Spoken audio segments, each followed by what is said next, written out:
نحمده ونستعينه ونستغفره ونؤمن به ونتوكل عليه ونعوذ بالله من شرور أنفسنا ومن سيئات أعمالنا من يهده الله فلا مضل له ومن يضلله فلا هادي له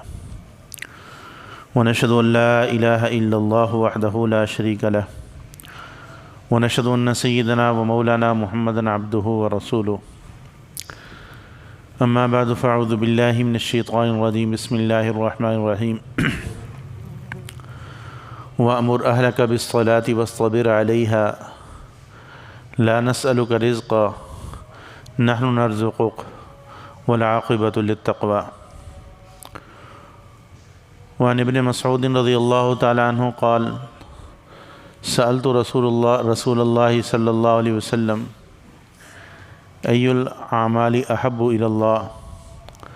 قال الصلاة لوقتها ثم أي قال بر الوالدين قلت ثم أي قال الجهاد في سبيل الله أو كما قال عليه الصلاة والسلام صدق الله العظيم وصدق رسوله النبي الكريم ونحن على ذلك من الشاهدين والشاكرين والحمد لله رب العالمين اللهم صل على سيدنا ومولانا محمد وعلى آله وأصحابه كما تحب وترضى عدد ما تحب وترضى قابل احترام بھائی اور بزرگوں،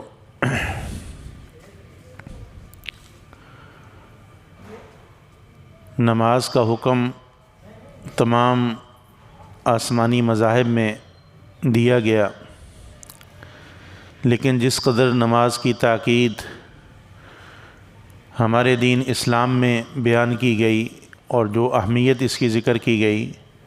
باقی ادیان میں یہ چیز نہیں تھی۔ نماز کی اہمیت کا اندازہ آپ اس بات سے لگائیں کہ قرآن مجید میں 800 سے زائد مقامات پر اللہ رب العزت نے نماز کا حکم دیا ہے۔ ایک دفعہ بھی حکم دے دینا کافی تھا، لیکن اتنا کثرت سے اس کا حکم دینا اس کی اہمیت کو بتاتا ہے۔ اور حضور صلی اللہ علیہ وسلم نے اپنے ارشادات میں نماز کی بہت زیادہ تاکید فرمائی، بلکہ ایمان لانے کے بعد سب سے پہلا جو حکم آیا وہ نماز ہی کا تھا، اور حضور صلی اللہ علیہ وسلم نے نماز کو ایمان اور کفر کے درمیان فرق قرار دیا، یعنی جو شخص نماز کا اہتمام نہیں کرتا تو ایسا شخص وہ ایمان سے دن بدن دور ہو رہا ہے، بلکہ اس کے متعلق خطرہ یہ ہے کہ وہ ایمان سے ہاتھ نہ دھو بیٹھے۔ صحابہ کرام رضوان اللہ علیہم اجمعین وہ فرماتے تھے کہ حضور صلی اللہ علیہ وسلم کی زندگی میں کھلا منافق بھی نماز چھوڑنے سے کتراتا تھا، یعنی وہ بھی نماز میں کوتاہی نہیں کرتا تھا۔ اور آپ صلی اللہ علیہ وسلم نے نماز کو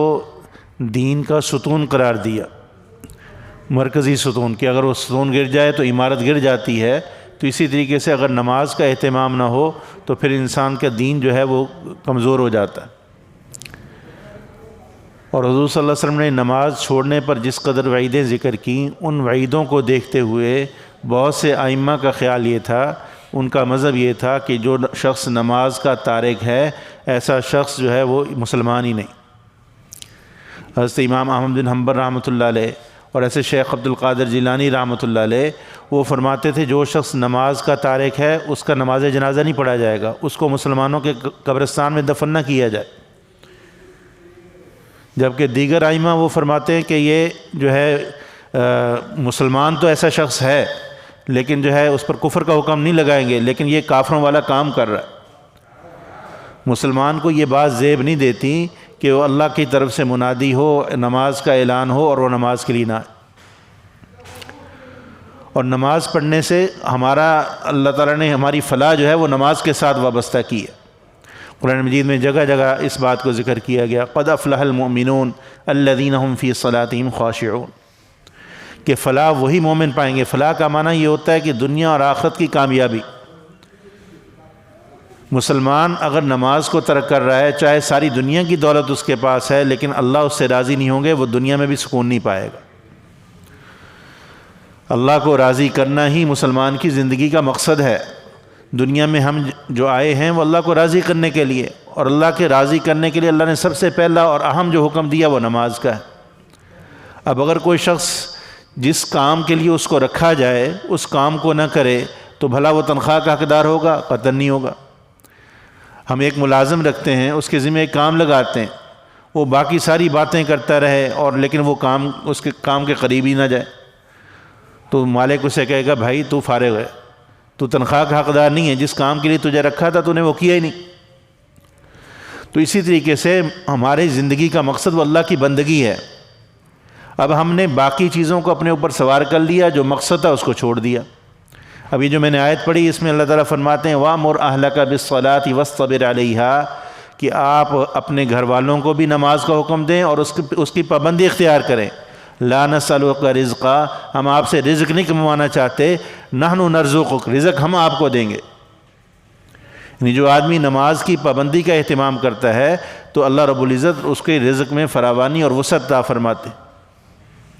تو رزق کی ذمہ داری تو اللہ نے لی ہے۔ اب ہم جو ہے وہ دنیاوی کام میں دکان پہ بیٹھے ہیں یا کھیتی باڑی میں ہیں تو اس کی بنا پر نماز کو چھوڑ دیتے ہیں، اور معمولی مشغولیت کی بنا پر۔ حضرت عبداللہ بن عباس رضی اللہ تعالیٰ عنہ حضور صلی اللہ علیہ وسلم کے چچا زاد بھائی ہیں، آخر عمر میں نابینا ہو گئے۔ تو اس زمانے میں جو طبیب تھے انہوں نے یہ بات ذکر کی کہ آپ کی بینائی واپس لوٹ سکتی ہے، لیکن 2-3 دن آپ کو نماز نہیں پڑھ سکتے۔ تو حضرت عبداللہ بن عباس رضی اللہ عنہ نے فرمایا کہ نہیں، مجھے یہ بات گوارا نہیں کہ میں نماز چھوڑوں، کیونکہ میں نے حضور صلی اللہ علیہ وسلم کو یہ ارشاد فرماتے سنا ہے کہ جو آدمی نماز چھوڑ دیتا ہے قیامت کے دن جب وہ اللہ سے ملے گا اللہ اس پر غضبناک ہوں گے۔ تو مجھے نابینا رہنا منظور ہے، میں اپنی جو ہے وہ نماز نہیں چھوڑ سکتا۔ حضرت عمر رضی اللہ تعالیٰ عنہ جب ان کو شہید کیا گیا، زخمی ہو گئے، تو نماز کا جب وقت آیا تو اس وقت خون جاری تھا، تو صحابہ سے فرمایا مجھے وضو کراؤ، میں نماز پڑھنا چاہتا ہوں۔ اور پھر فرمایا کہ اس شخص کا تو اسلام میں حصہ ہی نہیں جو نماز نہیں پڑھتا۔ تو ایسے وقت میں جب خود اٹھ نہیں سکتے تو اس وقت بھی نماز کا اہتمام۔ اور حضور صلی اللہ علیہ وسلم نے اپنے عمل سے جو ہے وہ بتایا نماز کی اہمیت بھی اور جماعت کی اہمیت۔ اب ہمارے ہاں بہت سارے لوگ تو اب نماز ہی نہیں پڑھتے، 90% مسلمان اب نماز نہیں پڑھتے، جو پڑھتے ہیں تو وہ جماعت کا اہتمام نہیں کرتے۔ حالانکہ حضور صلی اللہ علیہ وسلم کا اپنے آخری عمل آپ نے جو بتایا کہ آپ صلی اللہ علیہ وسلم خود نہیں چل سکتے تھے، 2 آدمیوں کے سہارے آپ کے پاؤں زمین پر گھسٹ رہے ہیں، صحابہ کہتے ہیں ہم دیکھ رہے ہیں کہ اپنا پاؤں پر وزن بھی نہیں رکھ سکتے تھے، تو 2 آدمیوں کے سہارے چل کر مسجد میں تشریف لائے اور بیٹھ کر نماز ادا کی۔ اور ہمارے ہاں معمولی سا کوئی عذر ہوتا ہے ہم نماز جماعت کے ساتھ جماعت چھوڑ دیتے ہیں۔ اور آپ روایات سے یہ بھی معلوم ہوتا ہے کہ جو شخص بغیر کسی عذر کے جماعت چھوڑ دے تو اس کی نماز ہی قبول نہیں ہوتی، اس قدر جماعت کی تاکید ہے۔ اور پھر اس میں فائدے اتنے ہیں کہ ہر قدم پر، یعنی جب ہم گھر سے وضو کر کے نماز کے لیے چلیں تو ہر قدم پر نیکی ملتی ہے، ہر قدم پہ گناہ معاف ہوتا ہے، ایک درجہ بلند ہوتا ہے۔ اور پھر جماعت کے ساتھ نماز کا اجر بڑھ جاتا ہے، یعنی اگر اکیلے نماز پڑھیں گے تو 1 نماز کا ثواب، جماعت کے ساتھ پڑھیں گے تو 27 گنا اجر بڑھ گیا۔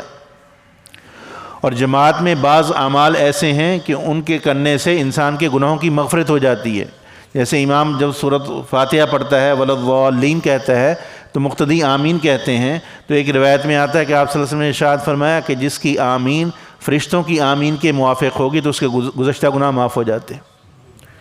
اور ایسے ہی جب امام سمیع اللہ لمن حمیدہ کہتا ہے، مقتدی ربنا لک الحمد کہتے ہیں، تو اس عمل کی بنا پر بھی گزشتہ گناہ معاف ہو جاتے ہیں۔ تو اب یہ آخرت کا اتنا بڑا فائدہ ہے جس کو ہم معمولی مصلحتوں کی خاطر جو ہے اس سے محروم ہو جاتے ہیں۔ محمد بن سماع رحمہ اللہ بڑے محدث گزرے ہیں، 22 سال تک ان کی تکبیر اولیٰ فوت نہیں ہوئی، یعنی ہمیشہ جب امام نے اللہ اکبر کہا تو امام کے ساتھ وہ نماز میں کھڑے ہو گئے، اللہ اکبر انہوں نے کہا۔ ایک دفعہ ان کی والدہ بہت سخت بیمار ہوئیں اور اسی بیماری میں ان کی والدہ کا انتقال ہو گیا، تو ان کی والدہ کے پاس ان کی تیمارداری کی وجہ سے جماعت کی نماز رہ گئی۔ تو ان کے دل میں یہ بات آئی کہ غالباً ظہر کی نماز تھی یا عشاء کی نماز جس کا اعادہ کیا جا سکتا ہے، بار بار پڑھا جا سکتا ہے نوافل کو، جن کے بعد نوافل جائز ہیں، تو ان کے دل میں یہ آیا بھی چونکہ نماز کا ثواب جماعت کے ساتھ جو پڑھا جاتا ہے وہ 27 گنا بڑھ جاتا ہے، تو میں اس نماز کو 27 دفعہ دہرا لیتا ہوں۔ تو انہوں نے 27 دفعہ اس نماز کو دہرایا۔ تو رات کو خواب میں کسی کہنے والے نے ان سے کہا کہ محمد بن سماع، تم نے نماز تو 27 دفعہ دہرا لی، لیکن امام کے ساتھ جو آمین کہنے کا ثواب تھا وہ تمہیں کہاں ملے گا؟ یعنی اگر جماعت کے ساتھ نماز پڑھتے تو وَلَضَّالِّينَ کے بعد آمین کہتے تو فرشتوں کے موافقت کی بنا پر جو ہے گناہ معاف ہو جاتے اور اس پر اجر و ثواب بھی بہت ملتا۔ تو خیر یہ میں عرض یہ کر رہا تھا کہ جماعت کا اس قدر اہتمام تھا سلف صالحین میں کہ بیماری کے باوجود وہ جماعت نہیں چھوڑتے تھے۔ اور حضور صلی اللہ علیہ وسلم نے اپنے آخری وقت میں، یعنی جب آپ صلی اللہ علیہ وسلم کی زبان مبارک سے الفاظ بھی ادا نہیں ہو رہے تھے، حضرت عائشہ رضی اللہ تعالیٰ عنہ فرماتی ہیں کہ بالکل یعنی سمجھ نہیں آ رہی تھی، تو آپ صلی اللہ علیہ وسلم کے ہونٹوں کے قریب کان کیے، تو اس وقت آپ صلی اللہ علیہ وسلم نے جو آخری پیغام اپنی امت کو دیا وہ یہی دیا، الصلاۃ وما ملکت ایمانکم، کہ نماز کا خیال رکھنا اور اپنے ماتحتوں کا خیال رکھنا۔ یعنی حضور صلی اللہ علیہ وسلم کی زندگی کا یہ نچوڑ ہے کہ آخری وقت میں امت کو یہ پیغام دے کے جا رہے ہیں کہ جب امت نماز کا اہتمام کرے گی تو سارا دین اس کا محفوظ رہے گا۔ یہی وجہ تھی کہ حضرت عمر رضی اللہ تعالیٰ عنہ وہ اپنے جو عاملین ہوتے تھے، گورنر ہوتے تھے، ان کو نماز کی بہت تاکید فرماتے تھے، اور ان کو فرماتے تھے کہ میرے نزدیک سب سے زیادہ اہم کام وہ نماز ہے۔ جو آدمی نماز کی حفاظت کرے گا، اس کے آداب کی رعایت رکھ کے اس کو پڑھے گا، وہ بقیہ دین کی بھی حفاظت کرے گا، اور جو آدمی نماز میں کوتاہی کرے گا وہ بقیہ دین بھی ضائع کر بیٹھے گا۔ اور حضرت عمر رضی اللہ تعالیٰ عنہ اس کا پھر جائزہ بھی لیتے تھے۔ ایک دفعہ اپنے گورنر کے حالات معلوم کرنے کے لیے ایک جگہ گئے تو فجر کی نماز میں نہیں ملے، تو ان کے گھر پتہ کروایا بھی فجر کی نماز میں آج یہ نہیں تھے، تو ان کی والدہ نے کہا کہ ساری رات نوافل پڑھتے رہے، تو صبح کے قریب ان کی آنکھ لگ گئی اور جو اس لیے جماعت ان کی رہ گئی۔ تو حضرت عمر رضی اللہ تعالیٰ عنہ نے ناراضگی کا اظہار فرمایا اور فرمانے لگے کہ میرے نزدیک ساری رات نوافل پڑھنے سے یہ زیادہ بہتر ہے کہ انسان عشاء کی نماز اور فجر کی نماز جماعت سے پڑھے۔ اب انہوں نے نماز چھوڑی نہیں تھی، نماز گھر میں پڑھ لی تھی، لیکن یہ کہ جماعت رہ گئی، تو اس پر پھر ناراضگی کا اظہار فرمایا، اور ہمیں معمولی عذر کی بنا پر جو ہے ہم وہ نماز چھوڑ دیتے ہیں، اور ہماری نئی نسل تو بالکل نماز سے دور ہوتی جا رہی ہے۔ حالانکہ ہماری ذمہ داری ہے، حضور صلی اللہ علیہ وسلم نے ہمیں تاکید فرمائی کہ تمہارے بچے 7 سال کے ہوں تو ان کو نماز کا کہو، 10 سال کے ہوں اگر نہیں پڑھتے تو ان کو تنبیہ کرو، اور بعض روایات میں مارنے کا تذکرہ بھی ہے۔ لیکن ہم یہ سمجھتے ہیں بس ایک دفعہ کہہ لیا، 2 دفعہ کہہ دیا، بھائی ہماری ذمہ داری صرف اتنی ہے کہ بس کہہ دیا، اب نہیں مانتے تو کیا کریں۔